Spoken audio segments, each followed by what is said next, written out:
আপনার ড্রয়িং রুমে কি করেছেন এগুলো? শুট বুট আর নুট থাকলে চা আসে দুধ বাড়াই দিয়া, চিনি বেশি দিয়া। আর লুঙ্গি ছেঁড়া থাকলে, কাপড় ছেঁড়া থাকলে, গরিব আসলে চা তো দূরের কথা, আপনি বসতেও দেন না।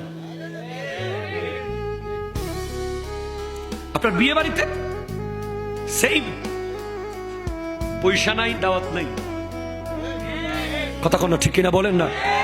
আপনার মেজবানের টেবিলে সেম, গরিবরা খাবে এক বাটি এক বাটি এক বাটি, আর ওরা এদিকে আনলিমিটেড।